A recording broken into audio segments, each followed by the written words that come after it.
Hi, Kenny. It's great to see you again. It's great to see you too. Thank you. I had a couple questions I wanted to get your thoughts on. One of the biggest things that I was curious about is as soon as newly licensed individuals actually get their license, hmm what are some things that they can do to get ahead of the curve? Yeah, really the biggest thing in this industry is marketing. When you are a new realtor, people try to start backwards in a sense with like finding people and calling people. They're kind of not knowing where to go. But the truth of the matter is, you need to give people an opportunity to relate real estate with who you are and what you provide. And a big thing about that is marketing.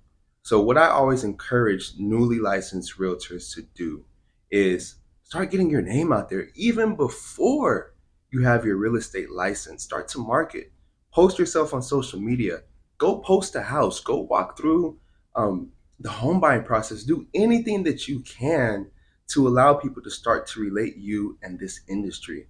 On average, it takes about 7 to 10 touch points for people to even make that correlation in their mind that connects you with that industry. So, marketing is going to be the biggest key for newer licensed realtors to be able to get themselves out there and get ahead of the curve to start having transactions sooner rather than later. So I hear you mention a lot of themselves and yourselves. Mhm. What are some things that realtors can do to be authentically themselves? Yeah, that's really one of the biggest things, right? Is authenticity. The first thing you have to understand is that you are one of one in this game of life. There is nobody on this earth that is made like me. There is nobody on this earth that is made like you. And that pertains to everybody who's in this industry. So there's a level of authenticity within being yourself that you have to carry every single conversation and every single transaction so that you don't feel like you're putting on and taking off a mask everywhere you go. The other thing that coincides with that is being able to identify your niche and becoming the thing or the person that you market. It's going to attract that audience to want to transact and do business with you.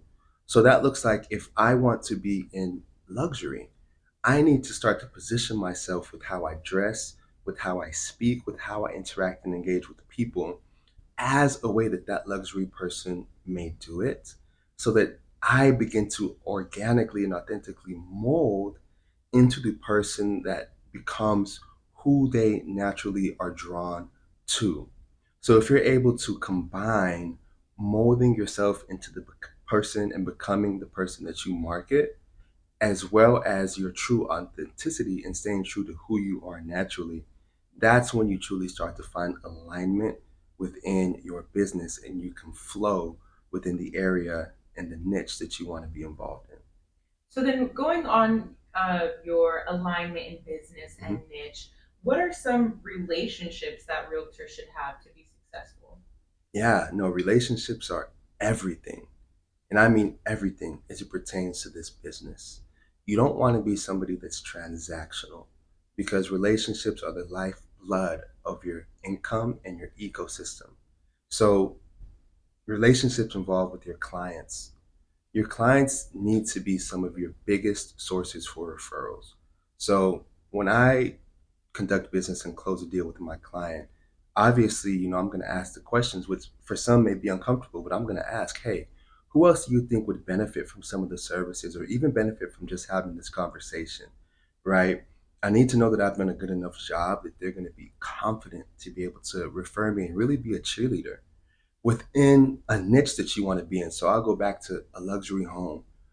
Who do I know that's in that market that loves me and trusts me for who I am enough to be able to spread the message about my services and who I am? You want to find that person that you can identify as a cheerleader and really hone in on serving and being a valuable person in their life. Not to manipulate or use them, but to authentically grow an organic relationship with those types of individuals. And then at the core of just being a realtor, right? There's so many other people who are involved in the process of a transaction.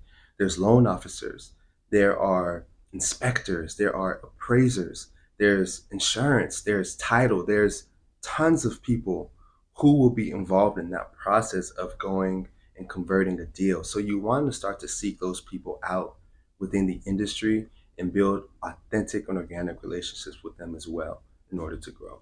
Sure. And then other key people in this industry, I'm sure brokers, right? Mhm. As a newly licensed realtor, how can we identify a good brokerage? I think there's two things that you really have to understand before you can even start to narrow down that process of who you want to interview.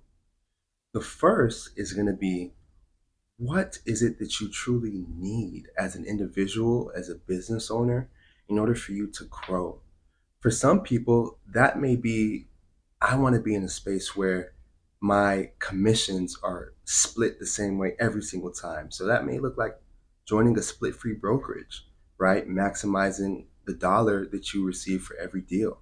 For others, it may be like, hey, I want to be in a place where I'm getting mentored, where there's a true team aspect, where I'm coming into the office and there's people who are all striving towards the same goal and cheering me on and holding me accountable. So, whether that structure is for the commission, whether it's for the mentorship, whatever it may look like, you truly want to identify that foundational aspect of what a brokerage has to offer. And then the next step would be understanding, hey, where is it that you truly want to go within your business and within your career? Is this something that you're going to see that you are in for generational wealth? Is this something that you're doing part time? You need to be in a room where the other agents and the other individuals are in alignment with what your goals are. And I think once you've been able to identify those two pillars, then you can start the elimination process and be very intentional and precise with having these conversations so you can check off some or all of the boxes with the different brokerages that you interview in order to come and find the one that truly matches what you want. So I'm really glad that you actually brought up commission. That is definitely my next question. In this industry, Yeah. that is a big deal, money, right? What are some things that would hurt realtors from making money? You know, real estate, in my opinion, is all about maximizing the level of value that you add. And in an industry where, I mean, just in DFW alone, there's over 50,000 realtors, right? So value is extremely, extremely important. But the level of value that you can add is really dictated on how much education that you're giving yourself. There's even in science, they say if you're not growing, you're dying. So, in order to add a level of value that's going to translate to increasing your wealth, you have to continuously seek opportunities to educate yourself and then leverage the things that you learn in every single conversation and every single interaction that you have with others. I think that's the first area where you truly start to build wealth, is because you want to be a wealth of knowledge. And once that knowledge starts to flow in every conversation that you have, people are going to want to work with you. And the more people that you have working with you, of course, your commissions, going back to the word that you say, will increase. The other thing like that, I'm just going to take it back to marketing. Nobody knows what you do or what you have to offer if you do not share it. And there will be no better source of promoting, marketing, or cheerleading than what comes organically from you. This goes back to becoming the thing that you market. Every opportunity that you can take to post on social media, to share value in a conversation, to go and network and market yourself, you need to take it. Because the more that you put yourself out there and allow an association between yourself and the industry and the business that you're in, the more opportunities that you create for you to do a transaction and build your commission and build your wealth. Well, thank you so much. It's always great getting your feedback. Where can people find you for more learning opportunities? Yeah, hey, on all social media at Kenny Does Homes. That's Instagram, Facebook, LinkedIn, YouTube, TikTok, at Kenny Does Homes. I am also in the process of creating an app. The app is going to be titled Dreams to Doorsteps. And that app is going to be a breeding ground for business and education in real estate. So stay tuned. I will keep you posted on when that app is going to drop. I'm so excited for that app to Absolutely. drop. Absolutely. All But right. So yeah, all social media handles Kenny Does Homes and your future app that's in the making, Dreams to Doorsteps. you got it. You Thank got you it. so much. Thank you for having me. Stay blessed.